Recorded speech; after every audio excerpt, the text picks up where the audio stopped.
Hello everyone, myself Sudhir Pujara, Associate Professor of Mathematics from DBG Government College, Panipat. And this is our sixth lecture on the topic of vector spaces. And in this lecture we will discuss the linear combination of vectors, linear span, spanning set or generating set, and linear dependence and linear independence of vectors. So let us first of all discuss the linear combination of vectors. Suppose we have a vector space V over a field F, then any vector V belonging to this vector space capital V is said to be linear combination of some vectors of V like V1, V2 and so on Vn, if V can be expressed as V is equal to A1 into V1 plus A2 into V2 plus and so on An into Vn, where A1, A2, An are all scalars, that means elements of field F. तो एक vector V को हम V1, V2 and so on up to Vn इन vectors का linear combination कब कहेंगे, जब V को हम इस तरह से लिख सकें A1 V1 plus A2 V2 and so on An into Vn, और यहाँ पर ये जो सारे An A2 An है, these are all scalars and which may be also called as the coefficients corresponding to the vectors V1, V2 and so on up to Vn. For example, हमारे पास ये vector space है R3 over R. We know that R3 over R it is a vector space under usual addition and multiplication. तो अगर हम इसका कोई एक element लेते हैं, जैसे मैंने यहाँ पर एक एलिमेंट लिया हुआ है 3, 4 और -1, this is an element of R3. Now it can be written as a linear combination of V1 that is equal to V1 1 1 1, V2 that is equal to 1 0 minus 1 and V3 that is equal to 1 0 0, and it is linear combination of V1, V2, V3 as we can write this vector V as 4 times V1 plus 5 times V2 minus 6 times V3. आप देखिए, अगर आप 4 into 1 1 1 plus 5 into 1 0 minus 1 plus minus 6 into 1 0 0 करेंगे, so you will gate 4 into 1 1 1 मतलब 4 multiplied by each of these ones, so it becomes 4 4 4 plus 5 0 minus 5, and similarly it is minus 6 0 0. So now using component wise addition, 4 plus 5 minus 6, first component क्या होगा, 4 plus 5 9, 9 minus 6 मतलब 3. Second component is 4 plus 0 plus 0, so that is 4, and the third component is 4 minus 5 plus 0, that is minus 1. So that is what we had written here, 3 4 minus 1. So that means this vector V can be written as 4v1 plus 5v2 minus 6v3. So we can write that V is a linear combination of vectors v1, v2 and v3. अब देखिए, अगर आपने इनको निकालना हो कि ये 4, 5 और -6 ये स्केलर्स कैसे आए, कि suppose 3 4 minus 1 can be written as linear combination of these vectors. So we can write 3 4 minus 1 as a into 1 1 1 plus b into 1 0 minus 1 plus c into 1 0 0 for some scalars a b c, where these scalars a b c they belong to the set of real numbers. So I can write 3 4 minus 1 is equal to, using scalar multiplication,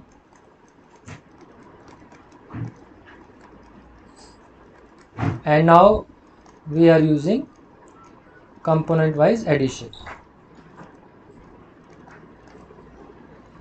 So we get 3 4 minus 1 जो है वो इसके element के equal है, जिसमें first component है a plus b plus c, second component है a और थर्ड कंपोनेंट है a minus b. So when we compare the corresponding components on both sides, what we get?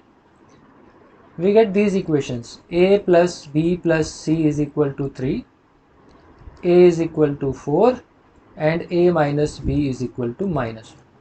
Now a is equal to 4, if we put this value of a here, a minus b is equal to minus 1, so 4 minus b is equal to minus 1, that means this 4 इधर जाकर क्या हो जाएगा -4, so minus b is equal to -5, so b is equal to 5।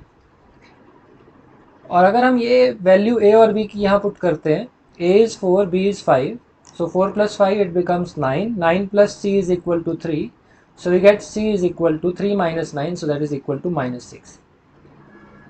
so यही values हमने यहाँ लिखी हुई हैं। so v is 4 times v1 plus 5 times v2 minus 6 times v3। so we say this vector v can be written as linear combination of vectors v1, v2 and v3। now here is the next problem.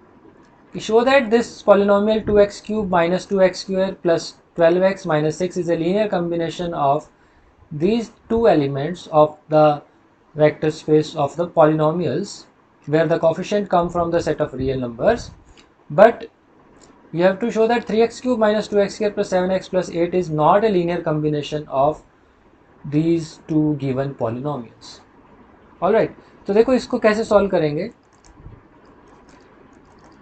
Suppose there exist scalars a and b such that we can write 2x cube minus 2x square plus 12x minus 6 as linear combination of two given polynomials। So a into x cube minus 2x square minus 5x minus 3। so इसको हमने a से multiply कर लिया और जो दूसरा polynomial है उसको हमने b से मल्टीप्लाई कर लिया।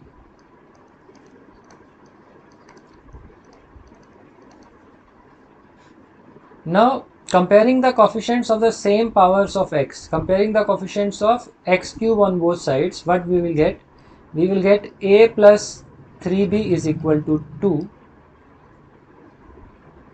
इसी तरह से comparing the coefficient of x square on both sides, we will get minus 2a minus 5b is equal to minus 2, and similarly we get minus 5a minus 4b is equal to 12। And last में constant term को जब हम compare करेंगे तो हमारे पास आ जाएगा -3a minus 9b is equal to -6। So we get these equations. अब इन चारों इक्वेशंस में से हम क्या करते हैं, एक फर्स्ट इक्वेशन को जो ये इक्वेशन है इसको एज इट इज रखते हैं और बाकी तीनों इक्वेशंस में से हम a को एलिमिनेट करते हैं। वो कैसे करेंगे, फर्स्ट इक्वेशन को 2 से मल्टीप्लाई करेंगे और सेकेंड में ऐड कर देंगे, तो यहाँ से a एलिमिनेट हो जाएगा। फिर फर्स्ट इक्वेशन में 5 से मल्टीप्लाई करेंगे और थर्ड में ऐड कर देंगे तो फिर a एलिमिनेट हो जाएगा, और इसी तरह से लास्ट वाली इक्वेशन में से भी हम a को एलिमिनेट कर देंगे। So when we eliminate a, तो इस सिस्टम ऑफ इक्वेशन को हम एक नए सिस्टम ऑफ इक्वेशन में रिड्यूस कर लेंगे जहाँ पे हमारे पास आएगा फर्स्ट इक्वेशन हमारी एज इट इज़ है a plus 3b is equal to 2, and then we will get b is equal to 2, then we will get 11b is equal to 22, and in the last we will get 0b is equal to 0। तो जब हम इन तीनों equation में से a को eliminate करते हैं using the first equation, we get this system of equation. So from here b is equal to 2 and we put b is equal to 2 in the first equation, we get a is equal to, what we will get, a will get the value of a equal to -4। alright, ये last वाली equation तो 0 is equal to 0 है, already satisfied है। b is equal to 2 इस equation को भी satisfy कर रहा है, यहाँ से b इज इक्वल टू 2 आ रहा है, और जब यहाँ पर b को 2 पुट कर रहे हैं तो a की वैल्यू आ रही है -4। a plus 6 is equal to 2, that implies a is equal to -4। सो जो हमारे पास ये इन कोफिशिएंट्स को कंपेयर करके जो इक्वेशंस आई थी उनको सॉल्व करके हमने a और b की वैल्यू निकाल ली, और a और b की वैल्यू हमारे पास यहाँ पर फाइनाइट वैल्यू हमारे पास यहाँ निकल रही है। तो मैं कह सकता हूँ कि 2x cube minus 2x square plus 12x minus 6 can be written as -4 into x cube minus 2x square minus 5x minus 3 plus 2 times 3x cube minus 5x square minus 4x minus 9। alright, so that means this polynomial can be written as linear combination of these two polynomials। but ये कहता है कि जो दूसरा polynomial है वो इन दोनों के लीनियर कॉम्बिनेशन में नहीं लिखा जा सकता। हम सपोज कर लेते हैं कि हम इसको अगर किसी तरह से इस तरह फॉर्म में लिख लेते हैं, 3x cube minus 2x square plus 7x plus 8 को हम लिख लेते हैं कि a into x cube minus 2x square minus 5x minus 3 plus b into 3x cube minus 5x square minus 4x minus 9। अब हम यहाँ पर ये शो करेंगे कि a और b की ऐसी कोई रियल वैल्यू एग्जिस्ट नहीं करती जो इन दो इक्वेशंस को सेटिस्फाई करे, मतलब सॉरी, जो इस इक्वेशन को सेटिस्फाई करे। इस इक्वेशन को सेटिस्फाई करने वाली a और b की कोई रियल वैल्यू हम फाइंड आउट नहीं कर सकते। तो एक बार फिर हम उसी तरह से जैसे हमने लास्ट पार्ट में किया था, हम एक्स क्यूब के कोफिशिएंट दोनों तरफ कंपेयर करते हैं। हमारे पास इक्वेशन आएगी a plus 3b is equal to 3। X square का कोफिशिएंट कंपेयर करते हैं, हमारे पास इक्वेशन आएगी minus 2a minus 5b is equal to minus 2। ठीक है, then we will get minus 5a minus 4b is equal to 7 and the last equation that we will get is minus 3a minus 9b is equal to 8. Alright, अब उसी तरह से जैसे हमने पिछली equation में किया था, आप इस इक्वेशन को भी उसी तरह से देखिए, आप सॉल्व करेंगे तो what we will get, we will get first equation as it is a plus 3b is equal to 3, और बाकी तीनों इक्वेशन में से a को आप एलिमिनेट कर दीजिए। You will get b is equal to 4, 11b is equal to 22 and you will get 0 is equal to 70.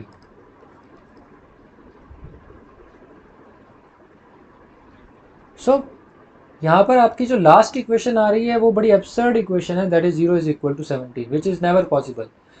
और यहाँ पे आप देखिए, यहाँ पे b की वैल्यू 4 आ रही है, यहाँ b की वैल्यू 2 आ रही है ना। So you will not find any value of a and b which simultaneously satisfies all these four equation. So that means it is very much clear that this given polynomial 3x cube minus 2x square plus 7x plus 8 is not a linear combination of the given polynomials, that is x cube minus 2x square minus 5x minus 3 and 3x cube minus 5x square minus 4x minus 9. ठीक है, so हम क्या लिखेंगे यहाँ पर, इसको हम नाम दे देते हैं इस तरह से 1. so हम लिखेंगे the system of equations represented by this 1 has no solution, इसका कोई solution exist नहीं करता, therefore the polynomial 3x cube minus 2x square plus 7x plus 8 is not a linear combination of x cube minus 2x square minus 5x minus 3 and 3x cube minus 5x square minus 4x minus 9. So this is the concept of linear combination of vectors. Now next we come to the topic spanning set. अब spanning set का मतलब क्या है कि suppose हमारे पास एक set of vectors है और ये S जो हमने set of vectors लिया, it is a subset of vector space V. Alright. Now हम कहते हैं कि the vector space V is spanned by this set S or this set S spans V if every vector of V can be written as linear combination of the elements of S. अगर V के हर एक element को S के elements के linear combination में लिखा जा सकता है, अगर V का हर एक एलिमेंट V1 V2 Vn के लीनियर कॉम्बिनेशन में लिखा जा सकता है, तो हम कहते हैं कि ये जो सेट S है वो पूरे V को स्पैन करता है, जनरेट करता है। और इस सेट को हम स्पैनिंग सेट भी कह सकते हैं या जनरेटिंग सेट भी कह सकते हैं। This is also called as, इसको क्या कह सकते हैं, जनरेटिंग सेट, स्पैनिंग सेट और generating set. Alright, so this set can be also called as generating set. अब जैसे इसका एक एग्जांपल लेते हैं, वहाँ से आपको क्लियर हो जाएगा। ये जो सेट है E1 E2 E3 E1 का मतलब है 1 0 0, E2 का मतलब है 0 1 0 और E3 का मतलब है 0 0 1. It is a spanning set for the vector space R3 over R. अब आप देखो कि R3 over R का कोई भी आप एलिमेंट ले लीजिए, सपोज V R3 और R3 का कोई भी एक एलिमेंट है, तो V अगर R3 का एक एलिमेंट है तो V किस टाइप का होगा, V ABC टाइप का होगा, where A B C all are real numbers. अब A B C को मैं क्या लिख सकता हूँ, आई can right A into 1 0 0 plus B into 0 1 0 plus c into 0 0 1. It is very much simple. It will be a 0 0 plus 0 b 0 plus 0 0 c, that is again equal to a b c. So that means the vector v can be written as a into e1 plus b into e2 plus c into e3. और यहाँ पर जो vector हमने v लिया था ये हमने arbitrary element choose किया R3 का. So that means every element of R3 can be written as linear combination of E1, E2, E3.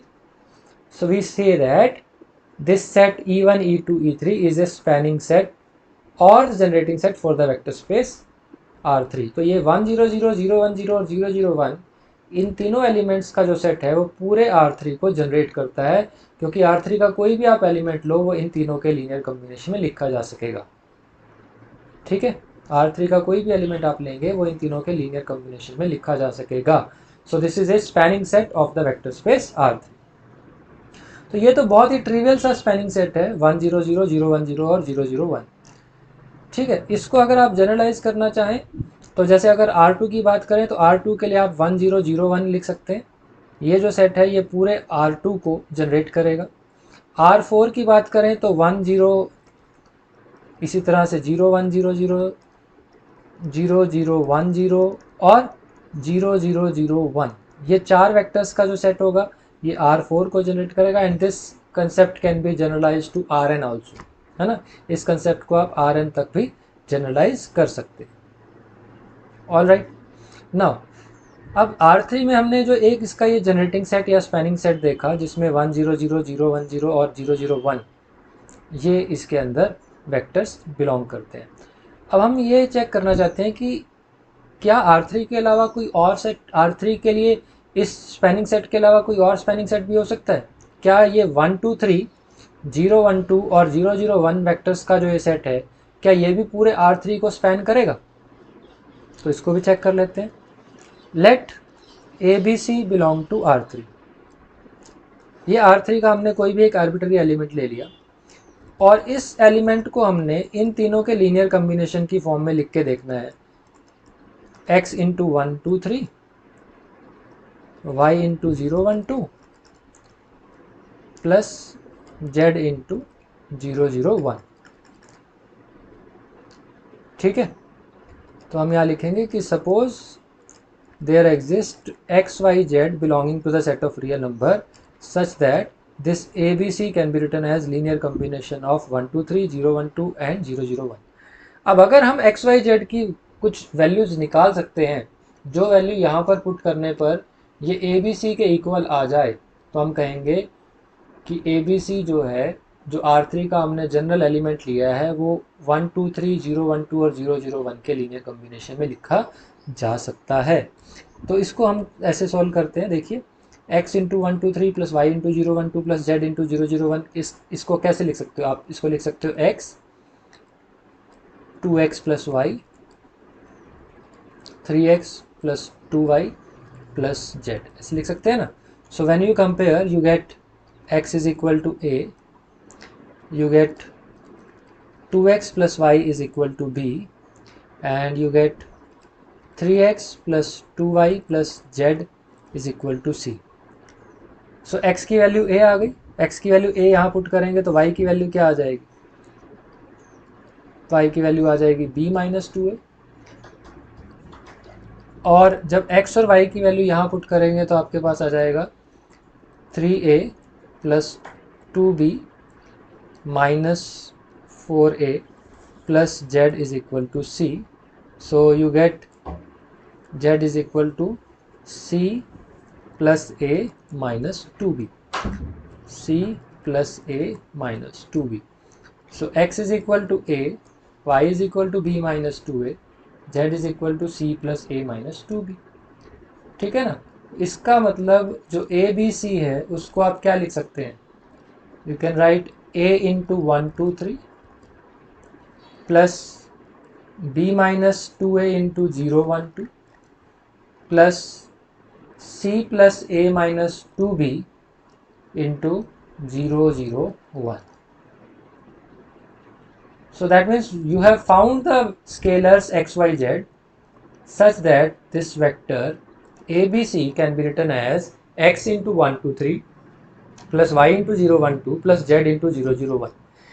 अगर ये आर्बिट्ररी एलिमेंट आप ए बी सी लेते हैं तो इस x की वैल्यू क्या आएगी a, y की वैल्यू क्या आएगी b माइनस 2a और z की वैल्यू क्या आएगी c plus a minus 2b, है ना। और क्योंकि हमारे ए बी सी जो हमने लिए हैं वो रियल नंबर है, तो ये जो एक्स वाई जेड है ए बी माइनस 2a और c plus a minus 2b, ये भी क्या होंगे, रियल नंबर्स होंगे। तो इस तरह से हमने स्केलर्स फाइंड आउट कर लिए कि हमारा arbitrary element a b c 1 2 3 0 1 2 और 0 0 1 के लीनियर कॉम्बिनेशन में लिखा जा सकता है।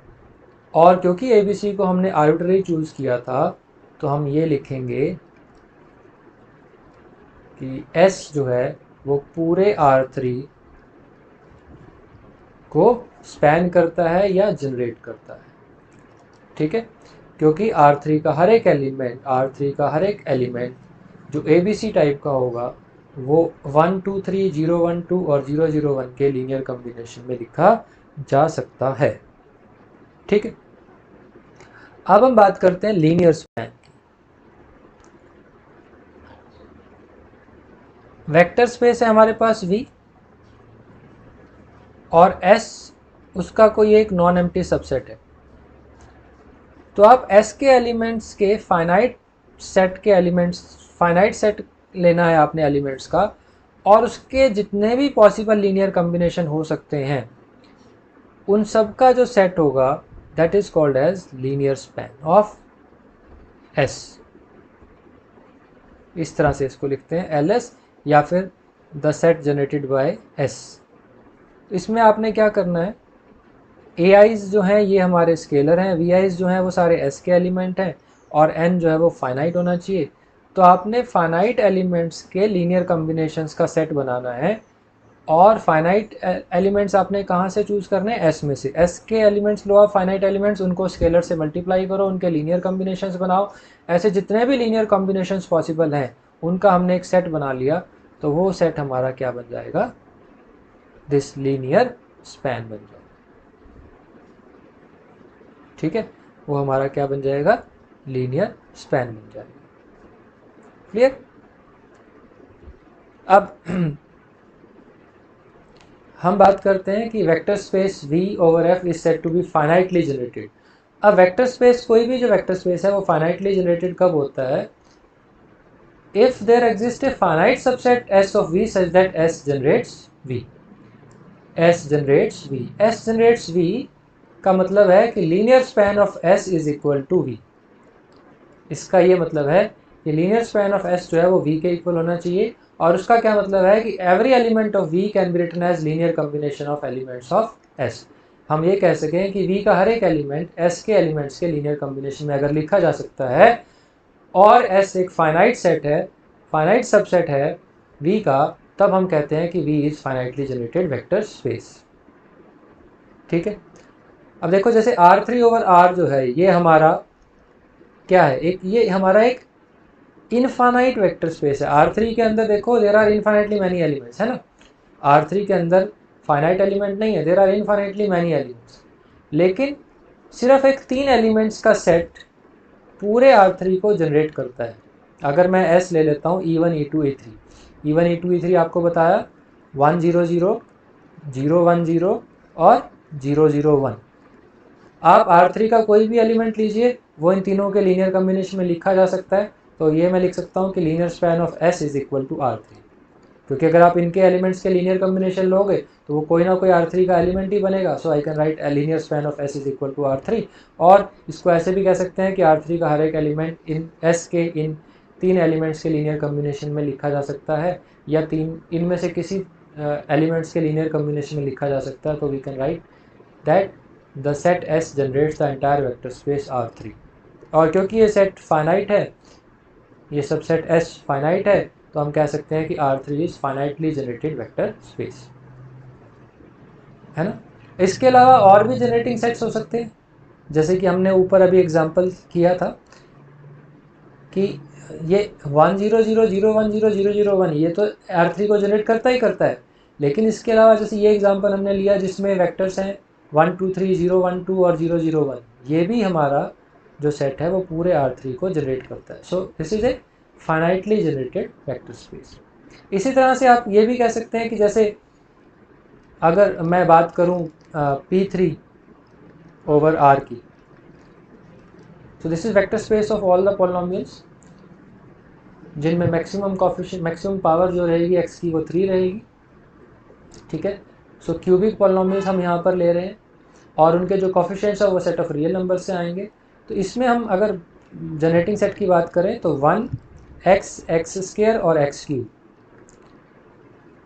क्योंकि अगर आप कोई भी एक पॉलिनोमियल लिखते हैं cubic polynomial ax cube plus bx square plus cx plus d where a b c d are real number, so actually it is what, it is linear combination of the elements of this set. So that is a into x cube plus b into x square plus c into x plus d into 1 where a b c d are real number.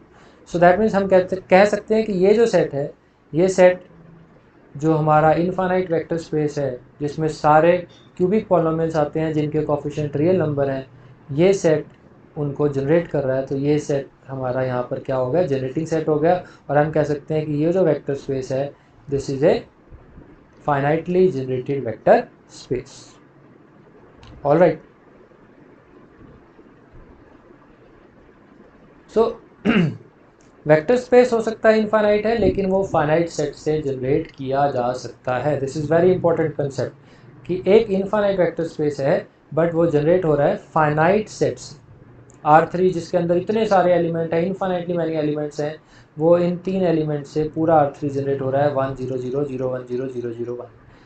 आप real numbers के ऊपर इतने सारे cubic polynomials आप बना सकते हैं, infinitely many cubic polynomials आप बना सकते हैं, लेकिन वो जनरेट हो रहे हैं इस फाइनाइट सेट में जिसमें 4 एलिमेंट है 1 x स्क्वायर और x क्यूब। ऑलराइट,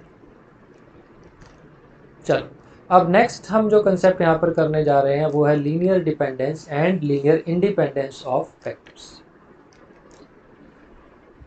हमारे पास V ओवर F एक वेक्टर स्पेस है और इसका हमने एक सबसेट ले लिया V का जिसमें ये एलिमेंट्स हैं V1 V2 and so on Vn।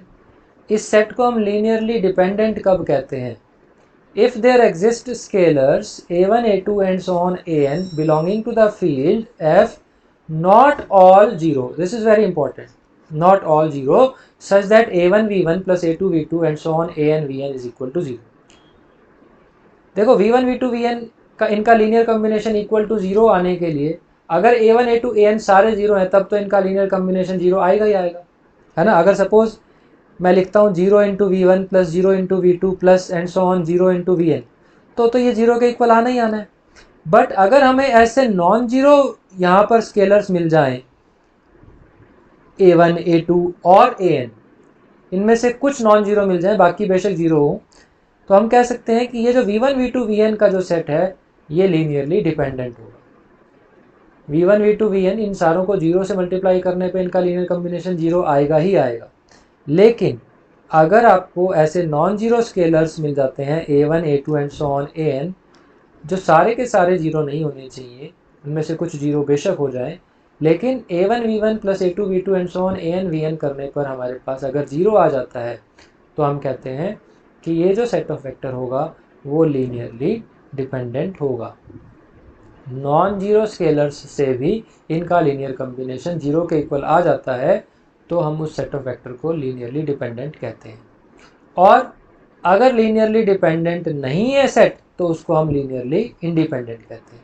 Linearly dependent को हम शॉर्ट फॉर्म में LD लिख देंगे और लीनियरली इंडिपेंडेंट को हम लीनियरली इंडिपेंडेंट लिख देंगे।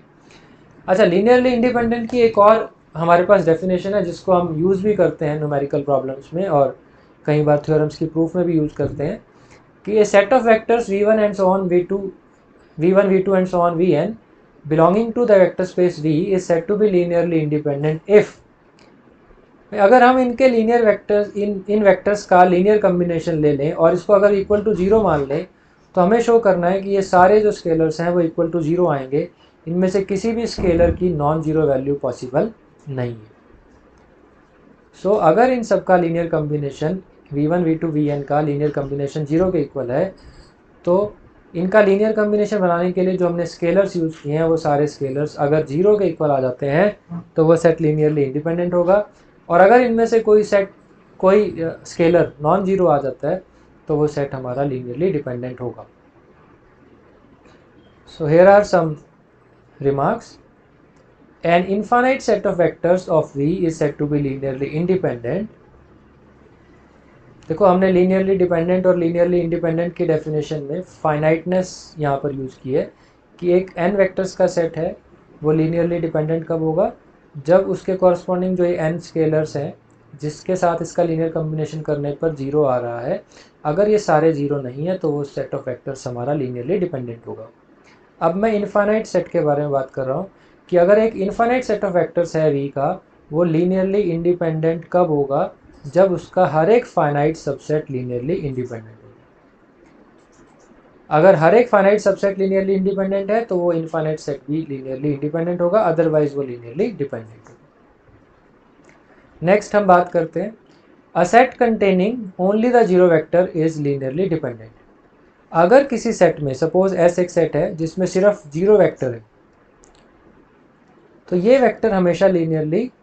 सेट हमेशा लीनियरली डिपेंडेंट होगा। क्यों?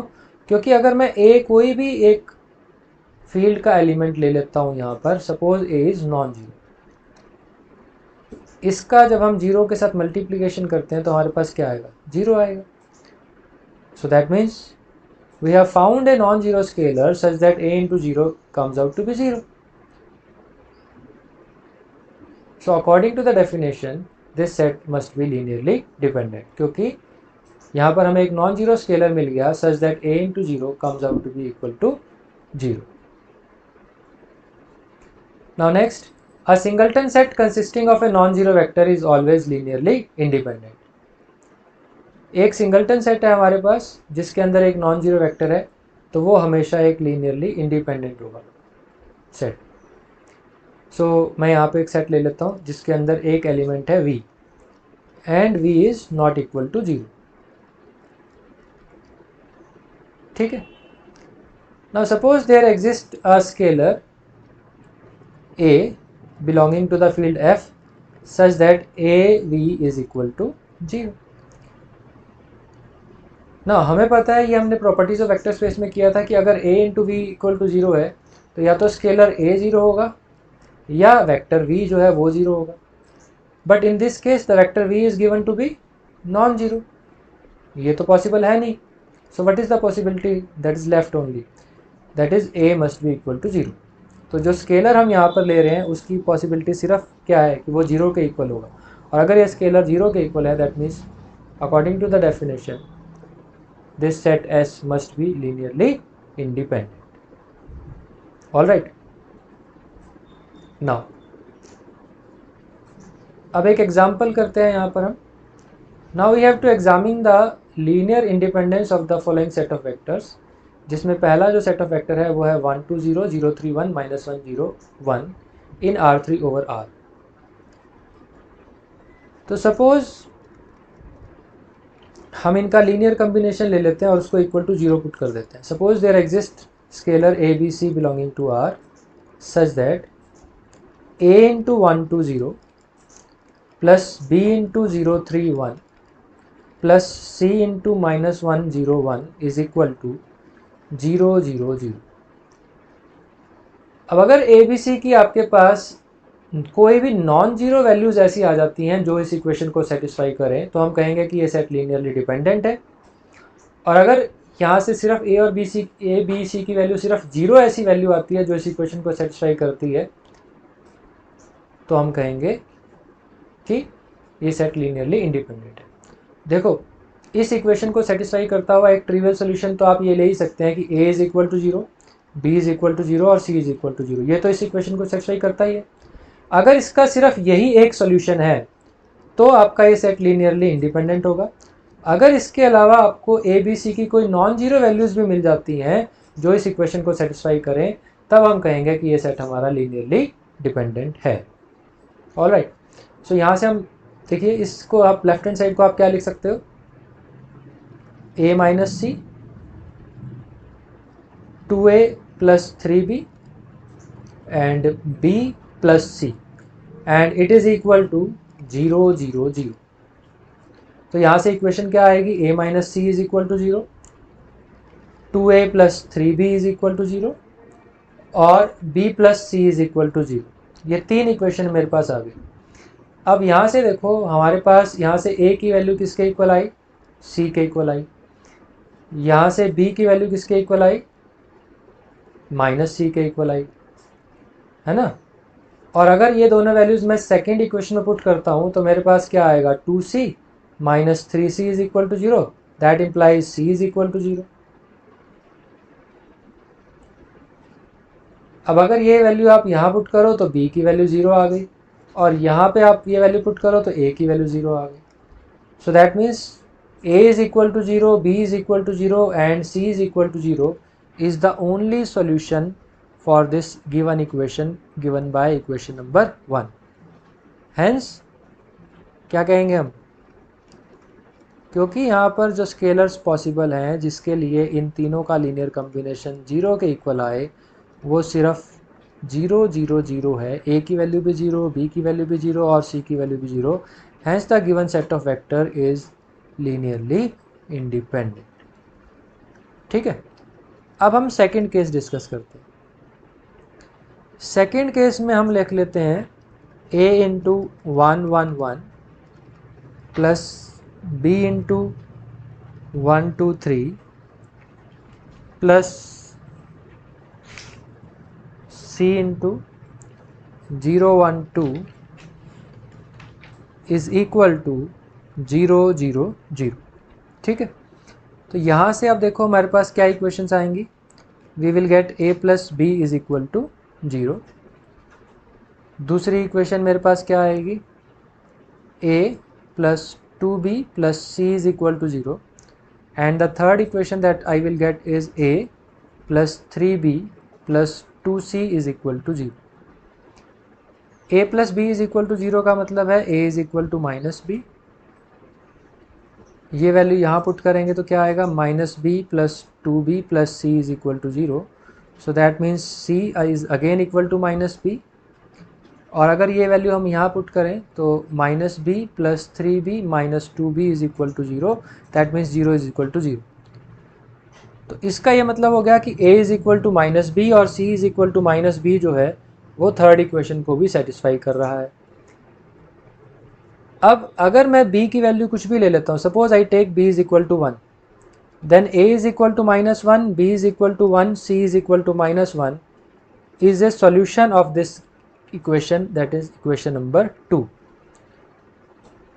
सो that means we get a non zero solution for this equation. a की वैल्यू अगर आप -1 रखते हैं, b की वैल्यू 1 रखते हैं और c की वैल्यू -1 रखते हैं तो इन गिवन वेक्टर्स का लीनियर कॉम्बिनेशन जीरो वेक्टर के इक्वल आ रहा है. सो that means you get A non-zero values of the scalars a, b, c for which the linear combination of given vectors comes out to be equal to zero vector. So that means इसका मतलब क्या हुआ, इसका मतलब ये हुआ कि the given set of vector that is 1 1 1 1 2 3 0 1 2, this given set of vector is linearly dependent. So that's all for today's lecture. Hope you have understood it. Thank you very much.